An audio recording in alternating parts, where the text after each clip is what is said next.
Promova TV, a home of testimonies.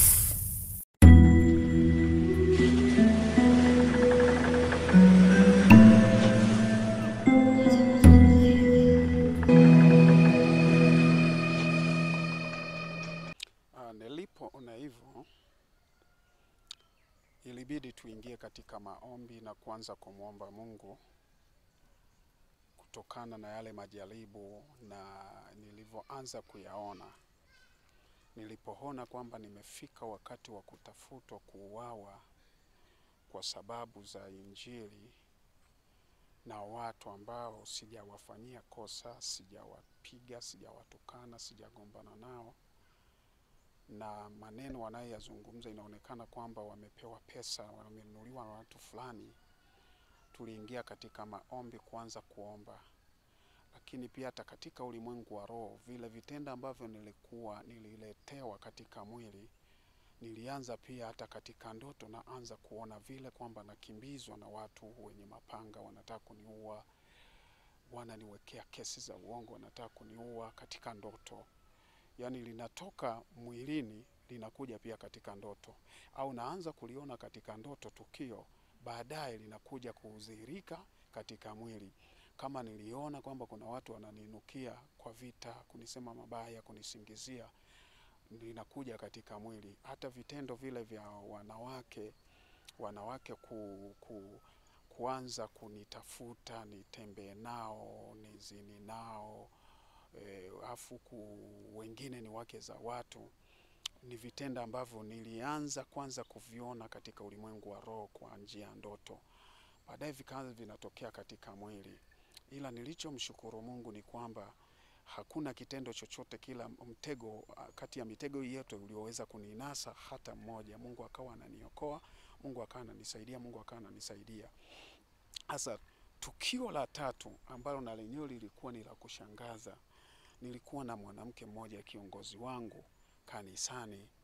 Yule mwanamke alikuwa ni mwaminifu sana, lakini nilikuwa pia na muamini sana katika kazi ya Mungu. Yeye na mume wake pia walikuwa ni washirika wangu. Mume wake pia naye alikuwa ni kiongozi wangu. Yule mama alibadilika ghafla vile nilivyokuwa na muamini. Ni kati ya watu ambao walikuwa karibu na mimi katika kazi ya Mungu, katika utumishi. Nilikuwa na waamini kuwatuma kuhubiri Injili mtaani, kushuhudia wengine, lakini pia hata katika majukumu mbalimbali ya kikanisa nilikuwa nikiwaamini sana. Yule mama alibadilika ghafla. Jaribio ambalo alianza kulifanya, kwanza siku moja nilikuwa nimekaa nyumbani na mtafakari Mungu, naandaa ujumbe kwa ajili ya ibada. Sisi tulikuwa na ibada, tuseme ibada za maombi zilikuwa ni kila siku kuanzia Jumatatu mpaka Jumapili. Tulikuwa na ibada za usiku za maombi. Yani kanisani palikuwa pakauki. Ilikuwa watu wanatoka kazini wanapitia kanisani. Kwa kila siku tulikuwa na mikesha, na hiyo mikesha nilikuwa naiongoza mimi ya maombi kila siku usiku. Kwa kanisani tulikuwa tukauki. Sasa siku moja nikiwa najiandaa kwenda kanisani, naandaa ujumbe kwa ajili ya jioni usiku kwenye maombi ya usiku, akaja huyo mama akanambia, mchungaji, nina ujumbe nilionao. Ujumbe gani? Asema kuna ujumbe nimepewa nikuletee. Ni ujumbe gani? Akaniambia, nimekuletea ujumbe, Mungu amenionyesha mwanamke unayetakiwa kumuoa. Kipindi hicho nilikuwa sijaoa, mwaka 2014. Mungu amenipa ujumbe nikuletee ujumbe wa mwanamke unayetakiwa kumuoa. Nikawaza, mimi sijawaza kuomba nioe mwanamke, na nilikuwa sijapenda kuweka kwenye mawazo yangu swala la kuoa. Nikamsikiliza kwa makini, kwa sababu kwanza alikuwa ni kiongozi wangu, ila baadaye nikashtuka, nikasema, aliponiambia lile neno nikasikia ndani yangu nimechafukwa, nimejaa giza. Lakini baadaye nikatulia, nikamsikiliza. Nikamuuliza, umepata maono gani kwani? Akasema, nimepata maono, Mungu amenionyesha mke mwema ambao unatakiwa kumuoa. Nikainuka, nilivyoinuka nikamtizama usoni. nikaona sura aliyoivaa sio sura ya binadamu wa kawaida kama nilivyomzoea. Ila baadaye nikanyamaza, nikaanza kumsihi Mungu ndani, kwa sababu nilisikia hali ya giza. Yule mama akaniambia, mwanamke niliyeambiwa utamuoa ni mdogo wangu, manake mdogo wake yeye, ambaye na huyo mdogo wake pia alikuwa ni mshirika wangu ndani ya kanisa, lakini pia yule binti alikuwa bado mdogo na anasoma sekondari, alikuwa form 1. Alivyoniambia hivyo, nikamuuliza, hayo maono aliyekupa ni Mungu au wewe umeyatoa wapi? Akaniambia Mungu ndo amenipa. Nikaambia, wewe ulikuwa unaomba, unaniombea katika hilo kwamba nipate mke au ilikuweje? Akaniambia, mimi Mungu ameniambia nenda kamwambia mchungaji wako kwamba mwanamke anayetakiwa kumuoa ni mdogo wako. Basi baada ya hapo nilinyamaza, nikamjibu baadaye nikamwambia, kila jambo unapomkabidhi Mungu, Mungu analithibitisha sawa na neno lake.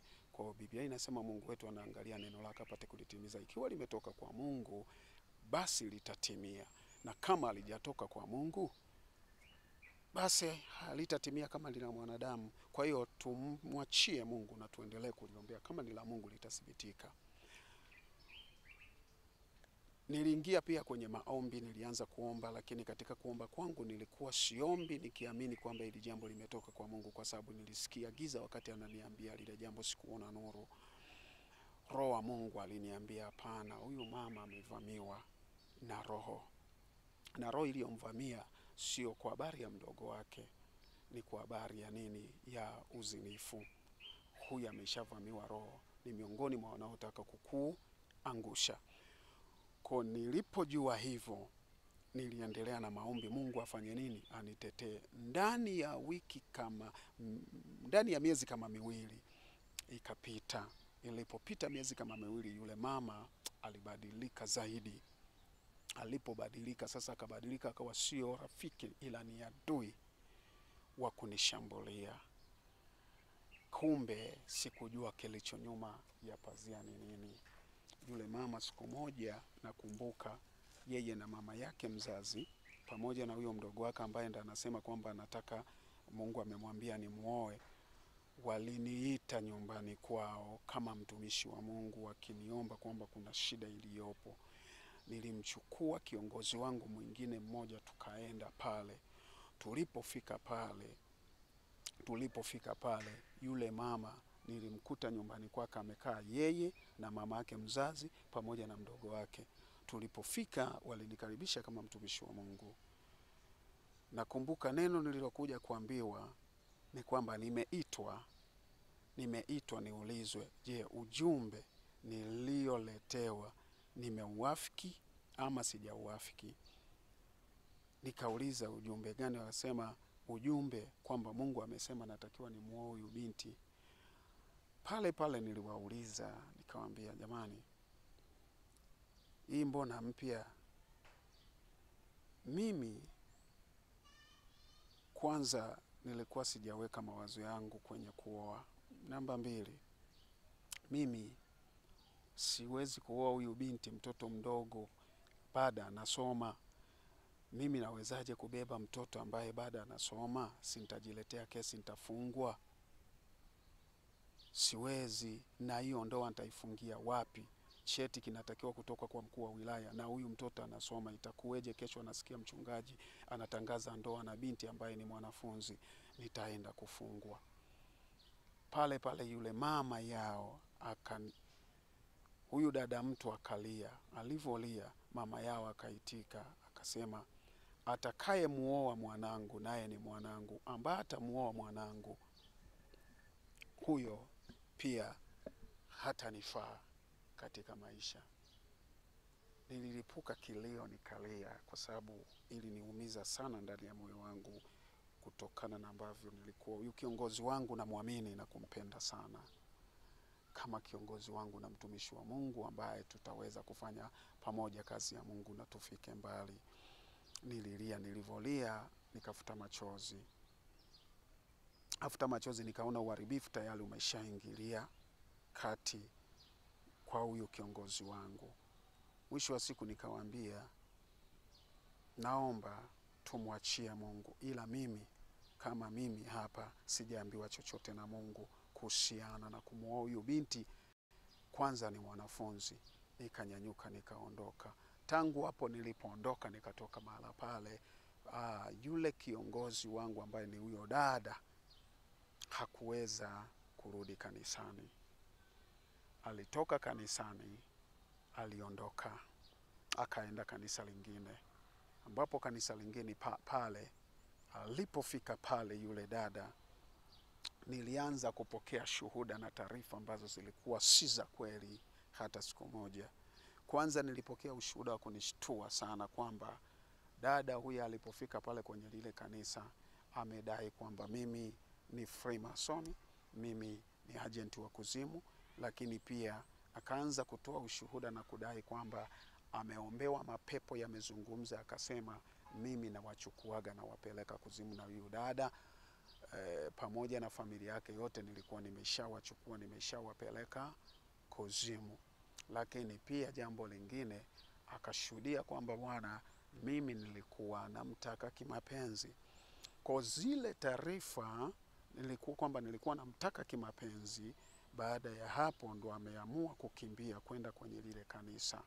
Kwa zile taarifa zikabebwa nzima nzima kama zilivyokuwa, zikasambazwa kila kona.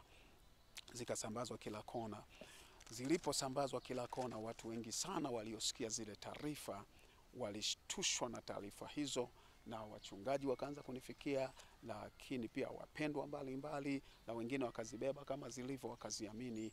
Wengi sana wakaziamini, wakiwemo na watu ambao hawajaokoka, wakaamini zile taarifa kwamba ni za kweli, kwa sababu kweli walikuwa wakiona yule dada, yule mwanamke alikuwa ni mstari wa mbele katika kumtumikia Mungu kwenye utumishi. Lakini kumbe kuzimu kumemwingia, kumeamua kumtumia ili kuharibu huduma yangu. Kwa nikaendelea kuona shambulizi hili la tatu, ambalo tena lilikuwa ni shambulizi kali sana ambalo lilinitikisa kwa kiasi, lakini nikaendelea kumtumaini Mungu. Nikamuomba Mungu, tukaendelea kumuomba Mungu pale, nikajenga ndani yangu moyo wa kusamehe, roho ya kusamehe, roho ya kuachilia ndani yangu na kutokuyabeba. Nilienda kwenye maombi, nakumbuka ya siku 50, nikafunga mfungo wa siku 50 mimi peke yangu, nikajichimbia nikimlilia Mungu ili aniokoe. Hilo jaribu nalo likaenda linafifia. Lakini baada ya hapo nilianza kuona vitendo, nikaanza kuona ndoto, napata ajali, mara napata misukosuko. Baadaye zile ajali nilianza kuziona pia hata katika mwili, zinaanza kuja kunitokea, mara ajali za kutaka kugongwa na magari, mara ajali za kutaka kuanguka na magari, mara yani ajali nyingi, mara ajali za kutaka kupigwa risasi, kuuawa na risasi, kuchomwa visu. Lakini vile vitu vyote, matukio yale yote nilikuwa nikianza kuyaota na yaona katika ulimwengu wa roho. Mimi nafikiri ninaposimulia hivi, wale wataalamu wa mambo ya kiroho ambao ni watumishi wa Mungu wanaelewa ninachokimaanisha ni nini, na wanaelewa ninachokizungumza ni nini. Maana yake mikakati ile ilikuwa inaanzia katika ulimwengu wa roho. Wapi? Kuzimu ilikuwa inaanza kuundwa, alafu inakuja katika mwili. Sasa vinapoundwa katika ulimwengu wa roho, mimi naona katika ndoto, ninapoona baadaye vinakuja kutokea katika ulimwengu wa mwili. Kwa ukawa ni mtikisiko mkubwa sana katika maisha yangu. Tangu hapo matukio yalianza kufuatana.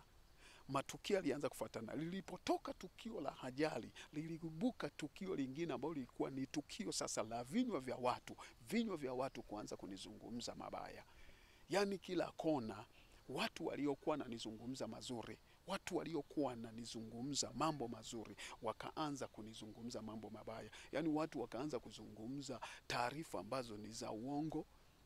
Wengine atasema kafa, wengine watasema ni mgonjwa sana, wengine watasema kakimbia, wengine atasema huyu hapa amefanya hivi na hivi na hivi. Yaani mtu atazusha neno ambalo halina ukweli ndani yake, na mimi nipo ni mzima ni salama. Kwa vinywa vya watu vikaanza kutumika, mpaka siku moja kikatumika kinywa cha mganga wa kienyeji. Mganga wa kienyeji huyo naweza nikamtaja hata jina, alikuwa anaitwa Nguzo. Yule mganga wa kienyeji alijitokeza hadharani katika ile sehemu nilipokuwa nafanya huduma, akasambaza taarifa za uongo. Akasema huyu mchungaji sio mchungaji wa kweli, huyu mchungaji ni agent wa kuzimu. Halikuja kwangu mimi nikamchanja chale kwenye ulimi, nikamweka chale kwenye ulimi, nikamwekea dawa. Lengo ni awe na nguvu za kuweza kusema kila atakachokisema watu wawe wanakiamini, lakini pia awe na nguvu za kuweza kuamrisha miujiza mikubwa kutokea. Akasema mimi ndimi niliyemchanja chale kwenye ulimi wake, nikamwekea dawa. Kwa zile taarifa zikasambaa, zikaenda mpaka kwa wachungaji. Nakumbuka yule mganga wa kienyeji Nguzo alikuwa na mchungaji anaishi karibu naye. Yule mganga akapeleka taarifa zile kwa mchungaji mchana, kwa yule mchungaji. Yule mchungaji sasa alikuwa ananifahamu.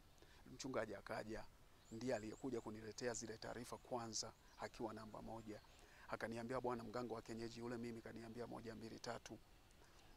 Zile taarifa hapo zikawa zimesambaa sasa kwenye mtaa.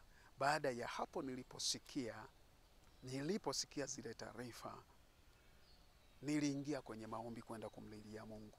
Kasema mimi tangu nimekuwepo sikuwahi kwenda kwa mganga wa kienyeji kwa hali yangu mwenyewe. Nakumbuka mimi nilienda kwa mganga wa kienyeji nikiwa darasa la pili. Aliyenipeleka ni mama yetu mzazi, tukiwa tunasumbuliwa na watu wabaya nyumbani, tunalogwa. Mama akatupeleka tukaenda tukachanjwa tuchale kwa mganga wa kienyeji ambaye tuliambiwa ametoka Sumbawanga. Na tangu hapo sikuwahi kuona tena mama anaturudisha kwa mganga, na mimi katika maisha yangu sikuwahi kwenda. Nikajiuliza kwa mganga wa kienyeji nimeenda saa ngapi? Huyo Nguzo sijawahi kwenda kwake, hata nyumbani kwake nilikuwa sijawahi kupafika. Lakini nikajua ni uzushi wa kuzimu. Ilibidi niingie katika maombi. Nilipoingia katika maombi, Mungu alichokifanya, yule mganga wa kienyeji Mungu alinilipia, akawa amekufa ghafla. Aliumwa tumbo ghafla, Mungu akampiga, akawa amekufa, akawa ametoweka. Alikatika ghafla sawa na jina lake Nguzo. Alikatika ghafla kama Nguzo, akawa amefariki, ametoweka duniani. Lakini baada ya hapo nikawa sasa kama nimeshinda vita, nikawa nimeendelea mbele. Wakawepo watu sasa ambao Mungu anawarejesha, wanaendelea kunibeba katika maombi, wanaendelea kuniombea. Mungu vile vile akaendelea kunitumia katika nguvu. Nilikuwa nikienda na fanya mikutano ya injili, nafanya masemina sehemu mbalimbali, fanya makongamano, nafanya fellowship. Nilikuwa naendesha fellowship za watu wengi sana ambao walikuwa wanakuja kujifunza neno la Mungu. Kwani mtu ambaye nafundisha neno la Mungu kwa kina, watu kumjua Mungu, watu wajue namna ya kuomba, watu wajue namna ya kumtegemea Mungu. Mtu kama mtu mwenyewe asitegemee wanadamu, asitegemee vitu, tegemea Mungu. Nilikuwa nikifundisha sana watu kumtegemea Mungu kuliko kutegemea dunia, kuliko kutegemea vitu, kuliko kutegemea miili yao, kuliko kutegemea wanadamu wenzao. Kwa nilikuwa nafundisha kwa msisitizo mkubwa. Fellowship zangu nilizokuwa nazitengeneza zilikuwa zina mvuto mkubwa sana na kibali kikubwa sana. Niliendelea kwa nguvu. Baada ya hapo ndo nilikuja kukutana na kombola kubwa, ambalo hilo kombola lilikuja kunipiga kupitia familia moja. Yaani maana yake kuzimu kukatafuta njia nyingine namna ya kuweza kunipiga kupitia hiyo familia moja, ambayo familia hiyo sitaitaja ni familia gani, na sitaweza kutaja kwa ajili ya kulinda usalama haitakuwa vema nitaje jina la ile familia, lakini pia itakuwa vema nitaje majina ya wale watu, lakini ni familia ambayo nilikuja kuiamini, kumbe ni njia ya kumfikisha kwangu adui shetani na kuzimu kutimiza lengo lake kwangu, ingawa siamini kama wamefanikiwa, kwa sababu bado Mungu ameniachia uhai na ameniachia afya. Siamini kama wamefanikiwa kwa asilimia walizotaka kufanikiwa. Sasa ile familia, katika kuendelea kumtumikia Mungu, nilikutana na wanafamilia ile wawili. Wale wanafamilia wawili nilikutana nao katika harakati za kuendelea kumtumikia Mungu katika kuhubiri Injili. Wale wanafamilia wakawa wameokoka. Walipookoka, walipoona huduma yangu, utumishi wangu, walitamani sana kujifunza kupitia utumishi wangu. Walitamani sana kujifunza neno la Mungu kupitia mimi. Walitamani sana kumjua Mungu sana kupitia mimi. Walitamani sana kupata ufahamu wa kiroho kupitia mimi. Lakini pia waliniamini na kunipenda, na mimi nikawaamini na kuwapenda. Wakawa wakinishirikisha mambo yao mengi sana ya kiroho, lakini pia hata ya kijamii, na nikawa ni msaada mkubwa wa kuwashauri, kuwaelekeza, kuwafundisha. Kwa hiyo ule ukaribu wetu ukawa mpana sana, ukawa mkubwa sana, na wakawa kupitia ushauri na mafundisho niliyokuwa nikiwafundisha, walipata mafanikio makubwa, wakawa wanaendelea kuinuka na kupanda zaidi kwenda juu. Hakuna mahala walipokuwa wakirudi chini, lakini walikuwa kinihusisha mahitaji yao mbalimbali, nikibeba mahitaji yao katika upendo na kuwaombea, na Mungu akiwa anaendelea kufanya nini? Kuwasaidia, kuwafungua, kuwainua hatua kwa hatua. Kwa ule urafiki wetu ukazidi kuwa mkubwa na kuzidi sana, mpaka ikafika wakati urafiki wetu ukawa sasa ni kifamilia. Yaani ukageuka kuwa ni kama familia sasa. Ni kama familia. Tukaingia sasa kwenye uhusiano kabisa wa kifamilia, ukawa si urafiki wa kawaida tu, ukawa ni urafiki wa kindugu. Nikiongea hivyo, naomba msikilizaji pamoja na mtazamaji wa Promova TV unielewe hivyo, kwamba urafiki wetu ukatoka kwenye hatua ya kuwa marafiki wa kawaida, ukawa ni urafiki na uhusiano wa kifamilia kabisa. Nimesema sitataja familia hiyo kwa ajili ya kulinda usalama wangu, lakini pia na kulinda heshima fulani. Amina. Sasa wale ndugu, tulipofika katika hatua hiyo ya kuwa sasa si rafiki tu wa kawaida, bali urafiki wetu umeenda kiundugu. Kuna matukio yalianza kutokea. Maana yake matokeo yaliyoanza kuja kutokea pale yakawa sasa si matokeo ya kila kizuri kilichokuwa kinafanyika hapo mwanzo. Yakawa si matokeo ya ule wema uliokuwa unafanyika hapo mwanzo.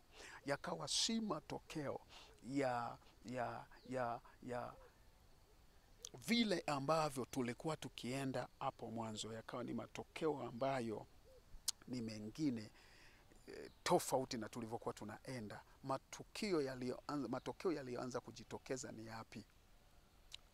Wale ndugu wawili ghafla na wao walianza kubadilika, wakaanza kujivuta kwangu, wakawa yani kama hawaeleweki tena kwangu, wakaanza kutengeneza umbali.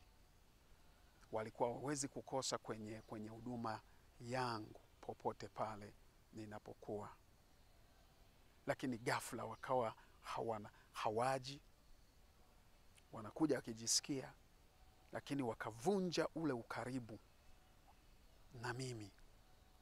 Ila sasa mimi, kwa sababu nilikuwa niko bize na kazi ya Mungu, nikawa sijali, na nikawa najua kwamba itakuwa ni majukumu pia walio nayo yatakuwa wamekuwa bize, ndo maana wamekuwa na umbali kidogo. Kwa sikuweza kubeba mawazo yoyote mabaya ndani, isipokuwa nilianza kuwaweka katika maombi kwamba kama kuna roho inayotaka kuangusha, kuwarudisha nyuma, wamwache Yesu, ishindwe. Nikaanza kuwaombea kila siku na waombea kila siku na waombea, unaona. Lakini sasa siku moja familia hile, siku moja wale wanafamilia, kati ya wale wanafamilia mmoja aliyekuwa karibu na mimi sana,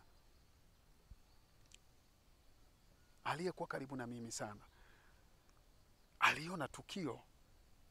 Siku moja tukiwa katika maombi, mwanafamilia mmoja ambaye alikuwa karibu na mimi sana, yani katika uhusiano wetu ule, maana yake kuna wanafamilia wengine walivutwa nje ya wale wawili wa kwanza. Kuna wengine waliongezeka pale, wakawa na wao wanakuja kushare huku kwenye huduma yangu. Na katika hao sasa mmoja wapo tukawa pamoja siku moja kwenye maombi, tukawa na watumishi wa Mungu wengine. Tukiwa hapo, yule mwanafamilia akaona tukio ambalo lilikuja kunishangaza na likashangaza kila mmoja aliyekuwepo. Yule mwanafamilia ghafla tu aliganda. Tukiwa ndani ya nyumba kwenye maombi, aliganda. Alipoganda, uso wake ukawa ni kama mtu ambaye anaona watu wanamwambia kitu, wanamkataza jambo. Lile jambo yeye mwenyewe hataki kulifanya, lakini wanamlazimisha.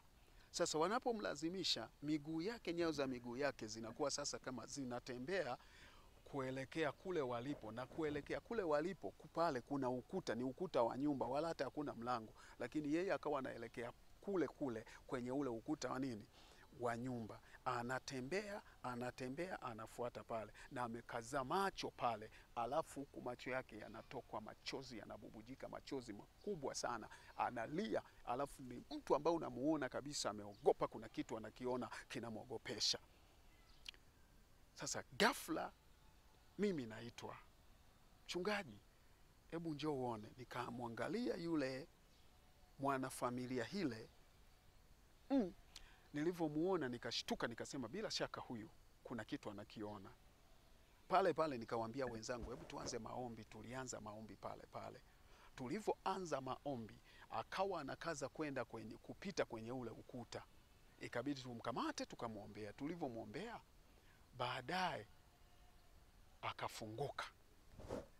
Alivyofunguka, tukamuuliza nini. Tunavyomuuliza, akitaka kuongea ni kama kuna mtu anamzuia asiongee. Akitaka kuongea ni kama kuna mtu anamzuia asiongee. Baadaye tukakaza maombi, tukaendelea maombi, kaza maombi. Baadaye akafunguka kabisa. Alivyofunguka kabisa, akasema, jamani, mimi nimeona jambo. Wakati tuko hapa, nimeona watu watatu hapo. Wapi? Hapo nje. Hapo nje umewaonaje? Asema mimi nilikuwa naona ukuta upo. Nilikuwa nawaona hapo nje. Watu watatu hawa ni akina nani? Akasema nimemuona mama, manake mama wa ile familia. Akasema nikamwona dada yangu ambaye ni miongoni mwa wale ndugu wawili ambao nilianza kufahamiana nao wa ile familia. Akasema nikamuona na dada yangu mwingine mkubwa. Wako hapo nje, alafu mama amebeba kachungu kichwani. Alafu wakanifanyia hivi. Alafu wakaniambia, toka hapo tufuate tuondoke. Usipotoka hapo ukatufuata tukaondoka, hole wako, hama zako, utakufa. Akasema ghafla ndo nikaanza kuona naondoka, natembea, naondoka kuwafuata. Nikamwambia sasa baada ya hapo, nikamuuliza baada ya hapo imekuweje? Akasema baada ya hapo nimeona tu wanafutika, wanatoweka, wanaondoka. Asema walipofutika tu wakaondoka, ndo nikakuta hapa mimi nipo nafanya nini, naombewa. Kamuuliza, kwa hiyo wewe ulikuwa huelewi kinachoendelea? Asema nilikuwa sielewi kinachoendelea, mimi nilikuwa namuona mama pale na nilikuwa naona hao dada zangu wananiambia tuondoka, alafu mama amebeba kachungu kichwani, alafu wamenikasirikia sana sana sana, wanaonyesha wana hasira kali sana na mimi. Basi nilipoona hilo tukio, niliposimuliwa hilo tukio na huyu mwanafamilia hile, nikawaambia wenzangu, nikawaambia mnajua tumevamiwa, hebu tusimame katika maombi, inatakiwa tuombe sana, tumeshavamiwa. Nikaambia kuna kitu ambacho nimeanza kunoti. Kwa nini wale ndugu wawili wamejivuta kwangu katika huduma yangu, wamekuwa mbali, hata nikiwapigia simu hawapokei simu zangu, na sijawahi kugombana nao, na sijawahi kuzozana nao, sijawahi kuitirafiana nao kwa vyovyote vile, na moyo wangu nasikia unawapenda sana mpaka sasa, na nawaombea mambo mema. Tulianza maombi ya kuwaombea, lakini pia tukaanza maombi ya kupiga roho za nini, za kichawi, kwa sababu tulijua moja kwa moja hizo ni roho za kichawi. Siku iliyofuata wale wanafamilia wawili ambao ndo nilianza kufahamiana nao kabla ya wengine wote katika ile familia, wakawa wamekutana na mchungaji na mtumishi wa Mungu ambaye ni msaidizi wangu, alikuwa msaidizi wangu, ambaye mpaka sasa bado tuko pamoja, tunaendelea pamoja katika huduma ya kazi ya Mungu. Wakakutana naye.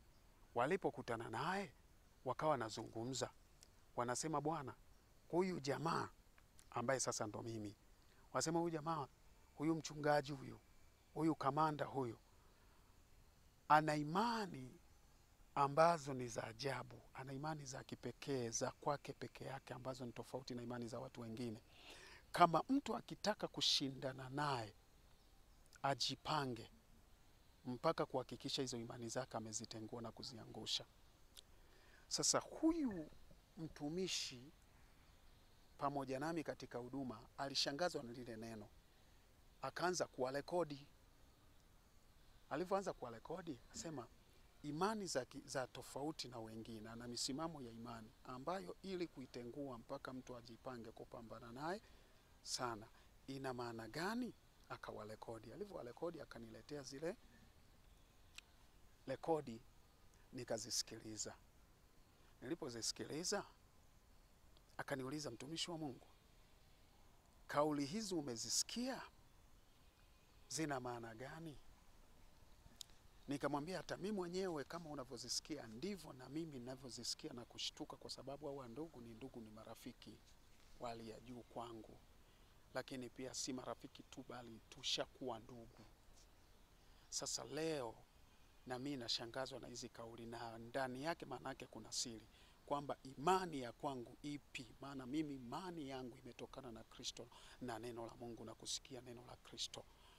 Niliposikia neno la Kristo Yesu, imani ya kusimama katika ukweli wa Mungu ikajaa ndani yangu, ambayo hakuna mtu anaweza kuitengua. Moja kwa moja kwamba hapa kuzimu kumeamka. Hawa watu katika ulimwengu wa roho, lazima kuna jambo linaendelea kwa habari ya maisha yangu na kwa habari ya utumishi wangu. Nikawaza, kwa nini wamejivuta kwangu? Tukavuta na lile tukio tukalileta la huyu mwanafamilia aliloliona, lakini pia na haya maneno. Kasema lazima kuna jambo, hebu tusimame katika maombi. Tuliendelea sisi kusimama katika maombi.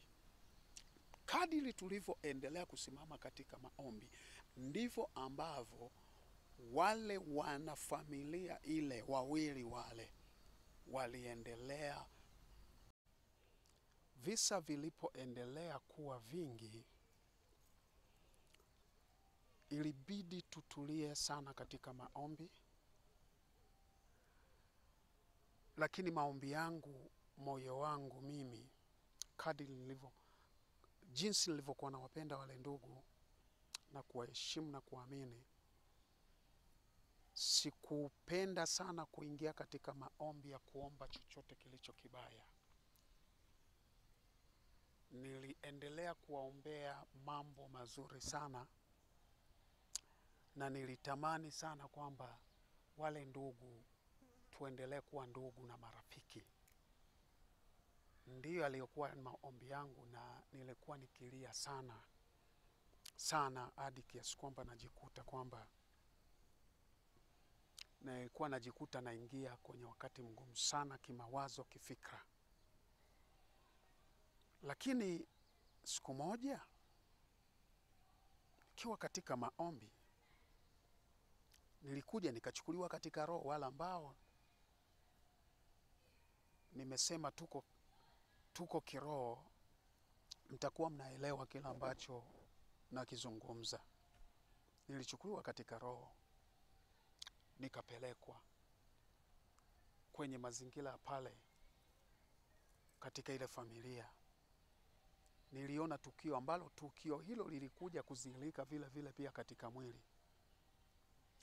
Nilipofika katika ile familia, wakati nimepelekwa, nilikuta katika ile familia kuna nyumba moja ni kama pagara hivi, yani haijawekewa madirisha, haijawekewa milango, ila juu imeezekwa, lakini pembeni pote iko wazi kabisa, na haijapigwa plasta popote wala chochote. Nikaona katika ile nyumba hakuna mtu mwingine yeyote anaishi, wao wana nyumba yao wengine wote, ila niliyemkuta katika ile nyumba, nilimkuta dada yule mwanafamilia ambaye sasa ndalikuja kuona tukio la mama na dada wawili wakiwa wanamwambia tufuate, wakiwa wamemkasirikia. Nikamkuta yuko mle, amefungiwa mle, alafu amelazwa sehemu. Alipolazwa ni kama likitanda fulani hivi, afu lile likitanda limejaa damu tupu, afu damu zile inaonekana ni za siku nyingi, alafu ni damu za watu, za binadamu, yani wamechinjwa watu, alafu zile damu zimemwagwa pale. Alafu huyu mwanafamilia huyo ambaye ndiye aliyeona tukio la kuwaona mama pamoja na dada zake wakimwambia toka hapo tufuate, utaki tutakuua. Huyu mwanafamilia ndo amelazwa pale, amefungiwa pale, alafu ana hali mbaya sana, ni mdhaifu sana sana sana sana, hawezi hata kuamka pale kwenye zile damu, alafu yuko nusu huchi anajigalagaza pale, yani amefungwa kaleso tu niseme, lakini nguo nyingine hana, kafungwa tu kileso chenyewe kimeishia hapa chini ya matiti yake, alafu kimeshuka hapa mpaka kwenye magoti, alafu kwingine pote yuko tupu, alafu anajigaagaza kwenye damu zile, alafu ni mdhaifu sana. Ghafla nikaona pale kwenye milango wamesimama ndugu zake wawili, ambao ndugu wale wawili ni kaka na dada. Wakaniambia hivi, wakanicheka kwa dhiaka sana, wakaniambia wewe ndo unataka kuingia kwenye familia hii na kumchukua huyu ndugu yetu kwenye familia hii. Hii familia, kwa taarifa yako, huwezi kuingia na imani ulizonazo. Hii familia haiendani na imani ulizonazo. Kama unataka kuingia kwenye familia hii, uwe ndugu, uwe rafiki wa familia hii, na huyu mwanafamilia hii ukamchukue, labda ukubali kufuata imani yetu sisi. La utaki, unaendelea kufuata imani yako, hauwezi kuingia katika hii familia, na uking'ang'ana tutakupiga, tutahakikisha umekula mavumbi kama nyoka. Alafu wakacheka sana. Walipocheka sana, mimi nilibaki nimenyamaza, alafu nimekaza macho yangu sana kumwangalia dada alipolazwa pale kwenye kile kitanda, afu na zile damu zilizotapakaa pale, afu zimeoza, ni chafu na inaonekana ni damu za siku nyingi, afu damu za binadamu zimemwagwa pale. Nikawa nasikia huruma, natamani kwenda kumtoa yule dada anavyoteseka pale, lakini ikawa iwezekani kwa sababu wamesimama wa ndugu wawili na ndio wanaomlinda, afu wao wamevaa nguo nzuri sana, wamevaa nguo safi sana. Wala ambao ni wataalamu wa mambo ya kiroho na siri za shetani wanaelewa. Promova TV namuona mtumishi wa Mungu Amieli Katekela huwa anatoaga hizo siri sana. Nafikiri kwamba anaelewa sana hichi kilichokuwa kinaendelea ni nini. Akiwa anafafanua, nafikiri yeye anaweza akafafanua kiundani zaidi. Mimi sio mtaalamu sana, lakini niliona matukio ya namna ile katika ile familia. Sasa baada ya kuona kile kitendo, niliumia sana, nikawa natamani kumtoa yule binti katika kile kijumba kile. Ikawa iwezekani kwa sababu kalindwa na hawa ndugu. Na hawa ndugu wamevaa mavazi, wako smart sana, inaonekana wao wana afya nzuri, wanapendeza, lakini huyu anagalagala mle kwenye zile damu chafu, halafu ni mdhaifu sana, halafu yuko nusu uchi. Nikajua huyu kumbe ni kafara yao. Na ndio maana hata juzi walikuja kumchukua, anasema tufuate, usikae hapo. Usipotufuata hama zako tutakuua. Nilivyotoka katika ile ndoto, nilikuta niko katika hali ya kuumwa kichwa sana, mapigo ambayo yanaenda kasi, alafu niko katika hali, mwili wangu ukiwa katika hali tofauti. Niliingia kwenye maombi, nikaanza kumwomba Mungu. Ilibidi nifunge siku kadha wa kadha, niingie mbele za Mungu, nimuombe Mungu. Sasa tangu hapo nilipoona lile tukio, kumbuka pale wale ndugu niliowaona pale kwenye ndoto pale wakimlinda huyu, wamesema kama uking'ang'ana tutahakikisha tumekupiga, tumekulisha mavumbi kama nyoka. Maisha yangu ya utumishi yalianza kubadilika. Yalianza kubadilikaje?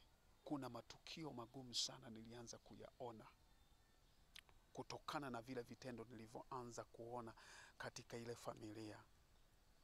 Kuna matukio nilianza kuyaona ambayo nilikuwa sijawahi kukutana naye hata kabla sijaokoka.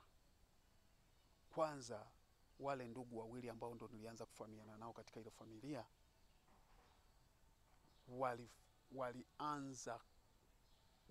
walianza kufanya tukio, wakaanza kuchukua simu, wanawatafuta watu ambao watu wale walikuwa ni watu wa karibu na mimi. Kila waliyemjua yuko karibu na mimi, kila waliyemfahamu yuko karibu na mimi, anasapoti huduma yangu, ni mtu wa karibu na mimi, ni mtu ambaye anajitoa kwa ajili ya huduma yangu, ni mtu ambaye anafadhili huduma yangu. Walihakikisha wanampigia simu, walihakikisha wanamfikia, na maneno walipokuwa wanawapigia simu, walikuwa na maneno wanayowaambia, na maneno waliokuwa wanawaambia sana sana ni kama haya: huyu sio mtumishi wa Mungu, huyu ni agenti wa kuzimu, msimwamini, msimfuate, msimkubali, sisi tumeonyeshwa, yani wakawa wanatunga habari za uongo. Mara huyu sio mtumishi wa Mungu, ametelekeza binti za watu wengi, ameoa watoto wa watu na kuwatelekeza sehemu mbalimbali. Tuna taarifa nyingi sana, tuna shuhuda za watu wengi sana, ambavyo mimi hata kipindi sijaokoka nilikuwa sikuwahi kuishi na mtoto wa watu na nikamtelekeza. Lakini pia nilipohoa, ni kijana ambaye sijisifu, ni kijana ambaye nilikuwa na misimamo ya kipekee ya kimani. Sikuwahi kujichanganya. Nilikuwa na misimamo ya kiimani, hasa nilikuwa sichezewi kwenye habari ya kuchezea watoto wa watu au kunichezea mabinti. Nilikuwa sina mdhaa hata kidogo na mtu yeyote. Kwa nilikuwa sikuwahi kufanya kitu cha namna hiyo, lakini waliwalisha watu wengi sumu, na walikuwa ni watu pia wanaweza kupata kaela. Jenga makanisa na Promova. Ndiyo, jenga makanisa na Promova. Baada ya kuwezesha ujenzi wa makanisa mbalimbali katika maeneo mbalimbali nchini Tanzania, sasa Promova TV wakishirikiana na wadau mbalimbali wenye wito kama huu wa kujenga makanisa wanakuja na kampeni hii. Hii ni kampeni maalum yenye lengo la kujenga makanisa zaidi ya 20 kwa mwaka. Tunawatafuta, tunawawezesha, na kwa neema ya Mungu tunajenga makanisa yao. Hii ni kampeni endelevu ambayo tayari imekwisha anza, inaendelea na itaendelea. Shiriki sasa katika jambo hili kubwa la kipekee la kimungu. Jinsi ya kushiriki: tuma sadaka yako kwenye M-Pesa namba +255 762 841 734. Hiyo ni namba ya Tanzania, na M-Pesa Kenya Safaricom ni +254 113 844 735. Pia unaweza kutuma kupitia Equity Bank akaunti namba 30051119273. Lakini pia unaweza kutuma sadaka yako kupitia Western Union, MoneyGram, Ria, World Limit, Sendwave na njia nyingine nyingi. Namba zote za simu pamoja na bank majina ya usajili ni Jackton Arbogasti Msafiri. Tafadhali wasiliana nasi kwa namba tajwa hapo juu kupitia WhatsApp ili kupata maelekezo zaidi. Hakuna kikomo wala kiwango cha sadaka. Toa kadri ya uwezo wako. Na kwa maelezo zaidi kuhusu maendeleo ya kampeni hii, taarifa zote zitaendelea kutolewa kupitia Promova TV inayopatikana YouTube. Asante kwa kushiriki kampeni hii. Jenga makanisa na Promova.